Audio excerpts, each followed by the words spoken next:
Classes की 2 minute series में आपका स्वागत है। इस वीडियो में मैं आपको इंटरनेशनल रिलेशन के टॉपिक 13th ब्रिक्स समिट के बारे में बताऊंगी। तो टॉपिक शुरू करने से पहले थोड़ा कंटेक्स्ट के बारे में जान लेते हैं। तो एक्चुअली हमारे प्राइम मिनिस्टर नरेंद्र मोदी जी ने 13 ब्रिक्स समिट का वर्चुअली होस्ट किया। तो इस बारे में ही आज की पूरी चर्चा रहेगी। तो यह शुरू करने से पहले मैं आपको बता दूं कि एक्चुअली ब्रिक्स है क्या। ये ब्रिक्स जो है वो 5 कंट्रियों का समूह है। ब्राजील, रशिया, इंडिया, चाइना और साउथ अफ्रीका।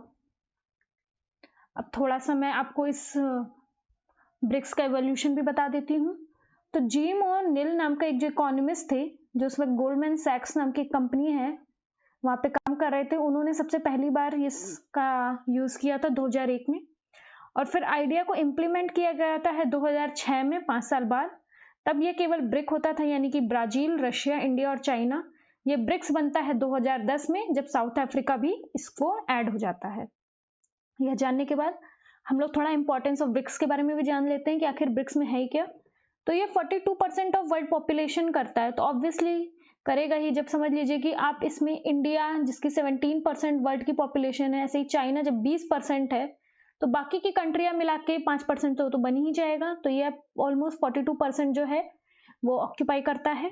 इसके अलावा 30% ऑफ लैंड एरिया भी करता है। तो इसमें भी होना स्वाभाविक ही है, क्योंकि रशिया आप समझ लीजिए कि फर्स्ट नंबर पे आता है जब आप एरिया की बात करते हैं। ऐसे ही चाइना भी, जैसे इंडिया 7th लार्जेस्ट है, और ब्राजील का भी ऐसे ही टॉप 5th में आता है, और चाइना भी टॉप 5th कंट्रीज में ही आता है। इसके साथ ही ये सब पांचों कंट्रियां 24% जो है वो ग्लोबल जीडीपी का बनाती हैं। तो आप समझ सकती हैं कि ये ग्रुप कितना इकोनॉमिकली भी स्ट्रांग है। साथ ही साथ यहाँ पे भी ये 16% जो है वो इंटरनेशनल ट्रेड के लिए जाने जाते हैं, कि इन कंट्री के थ्रू 16% इंटरनेशनल ट्रेड होता है। तो अब हम लोग शुरू करते हैं कि ये ब्रिक्स समिट क्या थी। तो इस ब्रिक्स समिट को 13th जो थी वो मोदी जी ने वर्चुअली उन्होंने किया था होस्ट। इसके साथ ही साथ ये मैं आपको बता दूं कि जो 12वीं समिट थी जो कि रशिया में हुई थी, वो भी वर्चुअली हुई थी, क्योंकि ये दोनों समिट जो है कोविड के कारण अफेक्टेड हुई है। लेकिन जो 11th थी जो कि ब्राजील में हुई थी, वह वर्चुअल नहीं थी, बल्कि वह फिजिकली जैसे पर्सन टू पर्सन मीट करते हैं वैसे हुई थी। अब इसमें जो इस समिट था, तो ऐसा नहीं कि इंडिया कोई पहली बार इस समिट को होस्ट कर रहा है, बल्कि इससे पहले इंडिया ने 2012 और 2016 में भी ब्रिक्स समिट को होस्ट किया है। ब्रिक्स जो है वो अपनी 15th एनिवर्सरी सेलिब्रेट कर रहा है। मैंने आपको बताया ही था कि 2006 में ब्रिक जो है वो आया था एग्जिस्टेंस में, आप देख भी सकते हैं। अब इसके बाद जो क्या होता है कि इस ब्रिक की हम लोग को थीम जानना बहुत जरूरी है कि इस समिट की थीम क्या थी। तो इस समिट की थीम थी intra BRICS cooperation for continuity, consolidation and consensus. इस समिट में जितने भी पार्टिसिपेशन थे वो सारी कंट्रीज के टॉप लीडर्स के थे, जैसे कि ब्राजील के प्रेसिडेंट जायर बोल्सोनारो, रशिया के व्लादिमीर पुतिन, चाइना के शी जिनपिंग और साउथ अफ्रीका के साइरिल रामाफोसा। इन्होंने इस समिट में पार्टिसिपेट किया। अब हम लोग जान लेते हैं कि इस जो इंट्रा ब्रिक्स समिट हुई, इसके क्या क्या पिलर्स थे जिसपे कॉपरेशन ऑफ पिलर्स जिसपे काम हुआ 2021 में।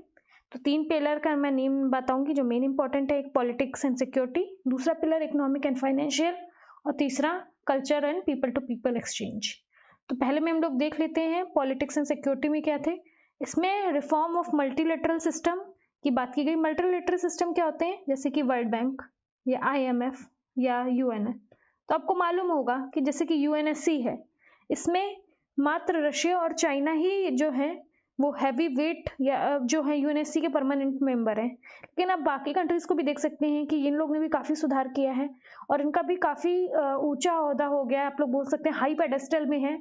जब हम लोग इंटरनेशनल फोरम या इंटरनेशनल कमिटी में देखें, तो इसके बाद भी अगर इनको कंट्रीज को जो है अपने वेटेज के हिसाब से जो पार्टिसिपेशन नहीं मिल रहा है, तो जरूर ही इन मल्टीलेटरल सिस्टम में रिफॉर्म लाने की जरूरत है।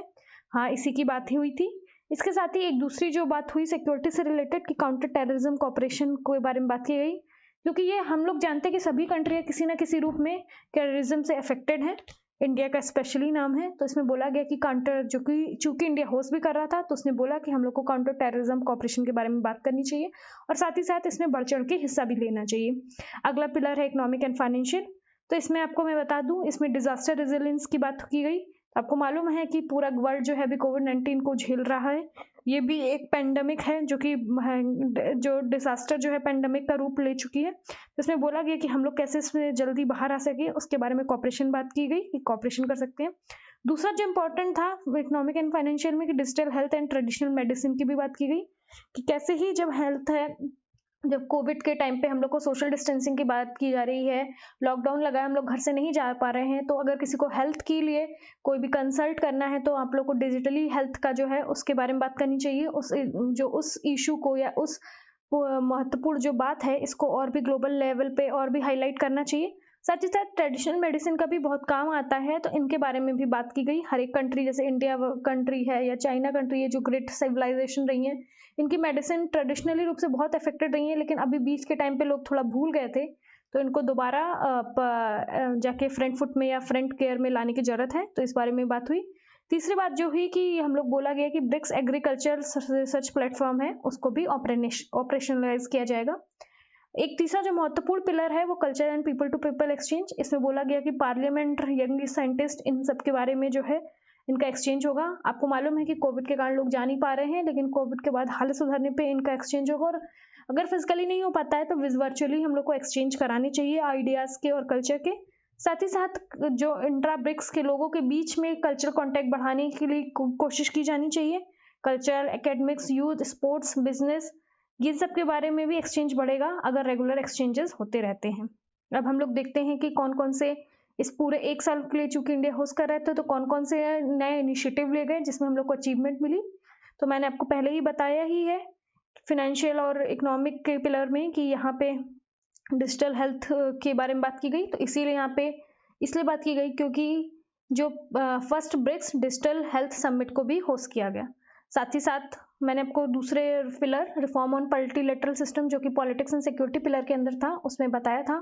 तो इस तरह हम लोग देखा कि first BRICS ministerial joint statement दी गई, किस लिए, मल्टीलेटरल रिफॉर्म्स में। साथ ही साथ ब्रिक्स काउंटर टेररिज्म प्लान भी बनाया गया, जो कि अगेन एक काउंटर टेररिज्म कॉपरेशन जो कि पॉलिटिक्स एंड सिक्योरिटी पिलर के अंदर था। और साथ ही साथ हम लोग ने रिमोट सेंसिंग सैटेलाइट जो है उसके बारे में भी कॉपरेशन किया गया। साथ ही virtual BRICS vaccine center, research center and development center को खोला गया। और BRICS alliance on green tourism की बात की गई, ग्रीन एंड सस्टेनेबल, यानी कि ऐसी हम लोग को टूरिज्म बढ़ानी चाहिए जिससे जो है हमारी अर्थ जो है वो सस्टेनेबली हम लोग यूज कर पाए। साथ ही साथ लास्ट में कंक्लूजन में सभी लीडर्स ने न्यू दिल्ली डिक्लेरेशन को अडॉप्ट किया। ये प्रीलिम्स या मेंस के लिए बहुत ही इंपॉर्टेंट इशू हो सकता है कि न्यू दिल्ली डिक्लेरेशन किसके अंदर था, तो उसको आप याद रखिएगा कि जो हाल ही में न्यू दिल्ली डिक्लेरेशन अडॉप्ट किया गया, यह है ब्रिक्स के समिट के अंदर किया गया। अब यहाँ तक आपको क्लियर होगा। अब इससे ये लेक्चर एंड करने से पहले मैं आपको एक छोटा सा ट्रिविया दे दूं कि ब्रिक्स का एक बैंक है, न्यू डेवलपमेंट बैंक, जिसको ऑर्गेनाइज किया गया था 2014 में।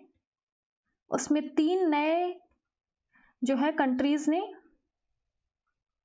एंट्री ले ली है, जो कि है बांग्लादेश, उरुग्वे और यूएई। ये तीनों कंट्रियां ब्रिक्स का पार्ट नहीं बनी है, बल्कि ब्रिक्स का जो बैंक है न्यू डेवलपमेंट बैंक, उसकी पार्ट बनी है। तो आप लोग याद रखिएगा, ये प्रीलिम्स के लिए इंपॉर्टेंट क्वेश्चन हो सकता है, ये इंपॉर्टेंट रिव्यू है, तो याद रखिएगा। तो यहीं पे मैं लेक्चर समाप्त करती हूँ। Thank you.